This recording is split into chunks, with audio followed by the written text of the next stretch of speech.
Welcome to the deep dive. Today we're taking a look at something really intense.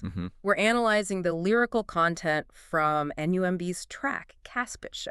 And this is so much more than just a song breakdown. Right. The sources you found, they lay out a genuine, almost uncompromising philosophy. It's basically a survival guide, all about legacy, this constant internal war, and, what it really means to live with purpose. Exactly. So our mission here is to kind of pull out those core ideas. Because the lyrics, they present this worldview that uses death, the ultimate endpoint, not as something to fear, but as the engine. The engine driving every single choice. It's all about living with maximum intention. And the whole thing is wrapped up in this one really provocative image. The Casket Show. The Casket Show. Okay, let's unpack this and start right there. It's brutal, but it's also brilliant because it completely redefines that moment of death. How so? Well, it throws out the whole idea of quiet mourning, and it turns the funeral into a mandatory final performance review. Which is so fascinating to me, because if this whole philosophy is about, radical self-reliance, why is there this final need for outside witnesses? That's the key question. The line is so specific. If I should die before I wake, remove all of the doubt, step up to my casket show and tell them what I'm about. See, I don't think it's about seeking validation for self-worth. It's more about demanding external accountability. Accountability. It's the final metric of success. The idea is, if you lived your life the way you claimed you would, then the people who are there at the end have to confirm it. If they can't. Then the life was lived in doubt. Exactly. The person is basically asking for proof of their own legend, forcing everyone to admit that their actions really did speak louder than their words. So it's not a plea for kindness, it's a demand for recognition. A demand for proof that the mission was completed. No wasted motion. And what's really striking is how the source material links that drive that relentlessness directly to their environment. It almost suggests the environment created it. Oh, absolutely. The lyrics are clear on this. I've never been addicted. I'm attracted to these streets. That's a powerful distinction. Not dependency, but attraction. It's an active choice. And this harsh environment, what they call this hard shit, it isn't just something to survive. It's the necessary pulse. It sets the rhythm. The source says it directly, right? Survival of the fittest was a rhythm to my beat. Precisely. The idea is that the constant pressure of that environment creates this powerful internal rhythm that just fuels determination. So you can't get complacent. You can't.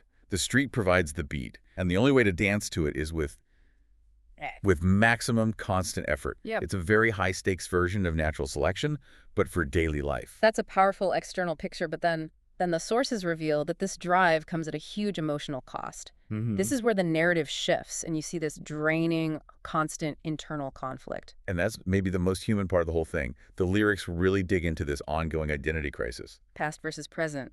A constant fight.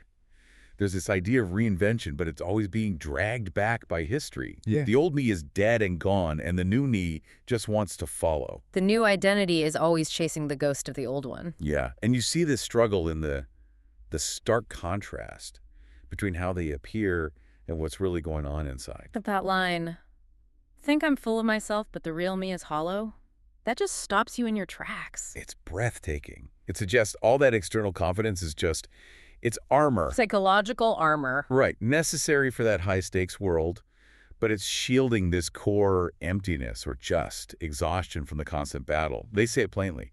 Walking with a smile, but inside I fight the battle. That sounds absolutely exhausting. I mean, the pressure to keep up that front. It has to be immense. And the lyrics talk about that, the difficulty of just maintaining mental stamina. They admit that stress is just heavily weighing on me. So the whole thing becomes a choice. A daily choice. You either become complacent and I have soak in my sorrows, or you keep chasing the pavement like I got hope for tomorrow. So the ambition is just a way to keep from collapsing. They're running forward not just to gain ground, but to keep from falling backward into that sorrow and exhaustion. So if the internal life is this constant taxing battle, how does that feed into their external goals? Well, we go right from that internal war to this.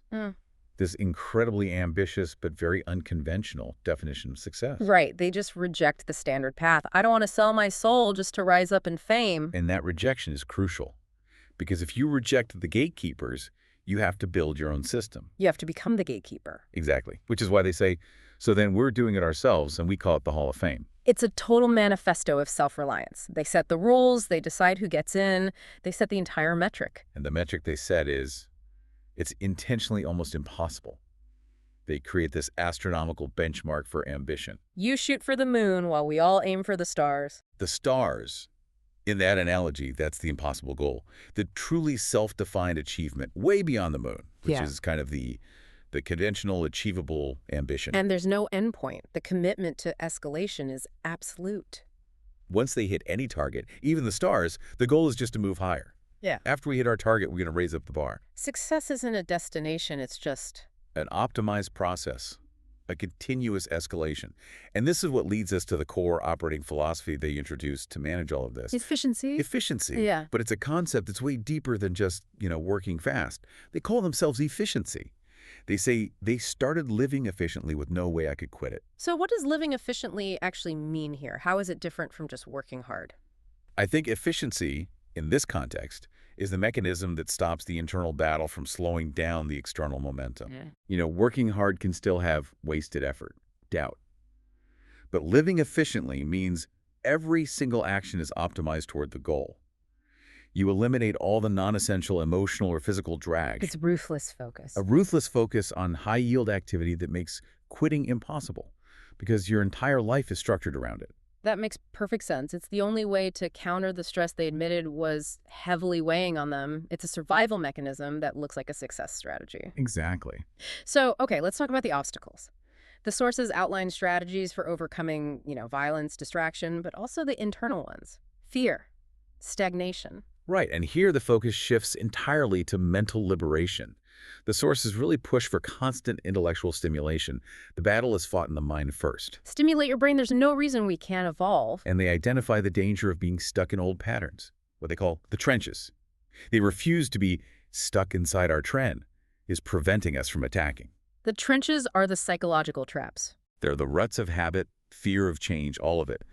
And attacking is just another word for progress, for innovation, for moving toward that constantly rising bar. So you have to escape the mental cage first. If the mind's trapped, the body is too. And this philosophy, it treats fear not as some fundamental reality, but as a mental construct you can just dismantle. Fear is an illusion with rules that I've got to tame. I'll eliminate the cage, let the beast release the rage. Taming the fear, eliminating the cage. That's the intellectual discipline efficiency requires. The beast is that raw, untamed ambition. It's a survival impulse. Yeah, you have to take the mental handcuffs off to really use that power. And this brings us right back around to legacy. To move forward that efficiently, you have to deal with the past. And their strategy is, well, it's destructive, but necessary. Setting fire to the past, there's no reason to get involved. That's a powerful metaphor. It's not just forgetting the past. It's actively burning it down. All the baggage that could act as emotional or strategic drag.